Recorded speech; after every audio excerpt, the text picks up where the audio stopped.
Cela fait un mois que Donald Trump a été investi président des États-Unis. I, Donald John Trump, do solemnly swear that I will faithfully execute the office of President of the United States. Dès le premier jour, il a multiplié les effets d'annonce. One of the first meetings I want to have is with President Xi of China, President Putin of Russia. The Gulf of America now, it's not called the Gulf of Mexico any longer. I don't want to be a wise guy, but the Riviera of the Middle East, this could be something that could be so bad, this could be so magnificent. Outre le fond de son programme, sa manière d'aborder le pouvoir constitue un virage aux États-Unis. Rien que le premier jour de son mandat, donc, Donald Trump a proclamé un nombre record d'executive orders. Ce sont des décrets présidentiels décidés par lui et lui seul et qui contournent donc tout le processus législatif. Certains s'en inquiètent. Donald Trump, with a stroke of a pen, said that's not true anymore. That's illegal. He can't do that. Alors Donald Trump est-il une menace pour la démocratie américaine ? La démocratie américaine repose sur le système de checks and balances. Cette séparation des pouvoirs américaine donc rejoint le modèle français. Elle contient une branche exécutive avec le président et son gouvernement, une branche législative avec le Congrès composé de la Chambre des représentants et du Sénat, et une branche judiciaire avec entre autres la Cour suprême. La Cour suprême, c'est la juridiction qui a le dernier mot sur une loi. Elle est composée de 9 juges, ils sont tous nommés à vie. Le checks and balances est donc un pilier fondamental pour la démocratie. Voilà l'état des lieux du pouvoir lors de son premier mandat entre 2016 et 2020. La Cour suprême compte des juges des deux partis, républicains et démocrates, ce qui assure la pluralité des opinions. Au Congrès, les républicains possèdent la majorité jusqu'en 2019, puis les démocrates prennent le contrôle de la Chambre des représentants. C'est à ce moment-là, par exemple, que le Congrès s'oppose au budget demandé par Donald Trump pour construire son mur à la frontière mexicaine. Cela donne lieu à un blocage du gouvernement fédéral, un shutdown, qui dure 35 jours.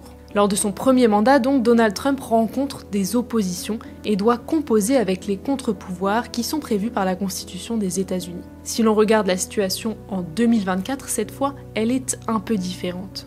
Déjà côté Cour suprême, voyez-vous, pendant son premier mandat, sur les 9 juges, 2 sont décédés et 1 s'est retiré. Le président républicain a donc eu l'occasion d'en nommer 3. Neil Gorsuch, Brett Kavanaugh et Amy Coney Barrett.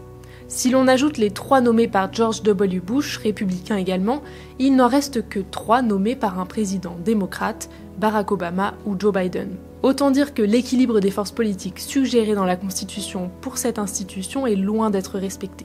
À la suite de ce changement d'équilibre, la Cour suprême a par exemple décidé de retirer l'arrêt Roe v. Wade en 2022.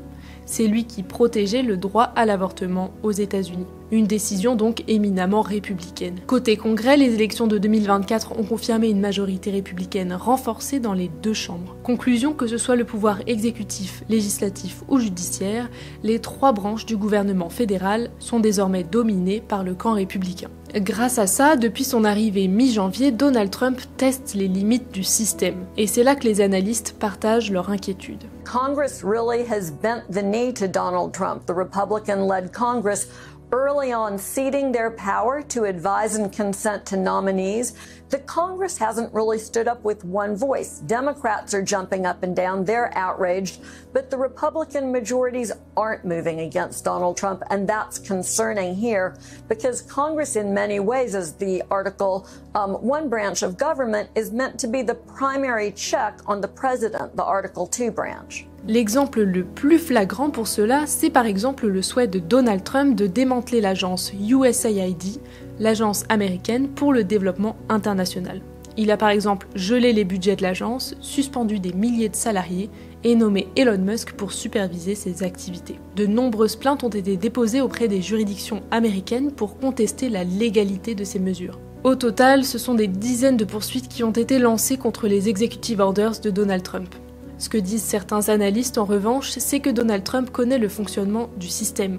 Ses conseillers connaissent la loi américaine. He is taking unilateral executive action in so many different respects in such a muscular and aggressive way that it can't help but make new law because the courts have to deal with this. They have to figure out, well, can he do this? Can he do that? And in the course of deciding what Trump can do and can't do, the courts are going to be redefining the powers of the presidency, which will govern all future presidents. Ces mesures sont donc prises pour tester la résistance des institutions et la capacité de réaction et de réponse de la bureaucratie. Donald Trump et son vice-président J.D. Vance ont par ailleurs remis en question la légitimité des juges qui tentent de leur mettre des bâtons dans les roues.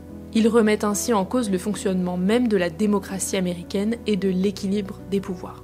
Both he and Vice President Vance over the weekend made arguments to this effect that they don't believe that a single district court judge, as this is in the district court in Rhode Island, I believe, should have this kind of authority or does have this kind of authority. Leur remise en question de ces fondements démocratiques ne s'arrête pas là. Depuis janvier, Donald Trump répète régulièrement une petite musique. I've raised a lot of money for the next race that I assume I can't use for myself, but I'm not 100% sure because I don't know. I think I'm not allowed to run again. I'm not sure. Am I allowed to run again, Mike?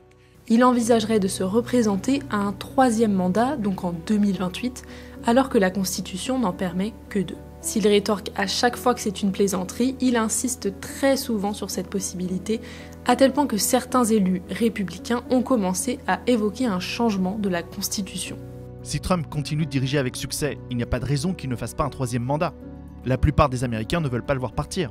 3 jours seulement après l'investiture, le député du Tennessee, Andy Ogles, avait déjà proposé un amendement en ce sens. Donner au président Trump un 3e mandat. La plaisanterie de Donald Trump semble donc déjà tout à fait concrète pour certains. Que reste-t-il alors de la démocratie américaine ? Donald Trump, pour l'instant en tout cas, n'est pas tout puissant. La majorité républicaine au Sénat reste mince et les démocrates ont la capacité de bloquer certains textes de loi. Les élus républicains ne soutiennent d'ailleurs pas forcément toutes les propositions de Donald Trump. De plus, les élections de mi-mandat en 2026 pourraient compliquer la tâche à Donald Trump si les démocrates regagnaient des sièges. Idem à la Cour suprême, même si la majorité est républicaine, les juges gardent une certaine indépendance politique. Et oui, puisqu'ils sont élus à vie, ils n'ont pas à craindre de répercussions s'ils ne soutiennent pas un texte du président. Rien n'assure donc Donald Trump d'un soutien infaillible. C'est par exemple arrivé en 2020 quand la Cour suprême a rejeté les contestations des résultats de l'élection portées par Donald Trump. Au niveau de chaque État également, les gouverneurs et la justice ont une certaine marge de manœuvre. Si l'on prend l'exemple de la peine de mort, qui est inscrite dans la loi fédérale, la moitié des États l'interdisent en réalité. Les prochaines semaines et les prochains mois seront déterminants dans l'exercice du pouvoir par Donald Trump et dans la capacité des contre-pouvoirs à faire correctement leur travail. Le soutien populaire à la politique du président pourrait également évoluer, même si pour l'heure, Donald Trump connaît le taux de popularité le plus élevé de sa carrière. Nous vous tiendrons informés de tout ça sur ouest-france.fr et sur notre chaîne YouTube.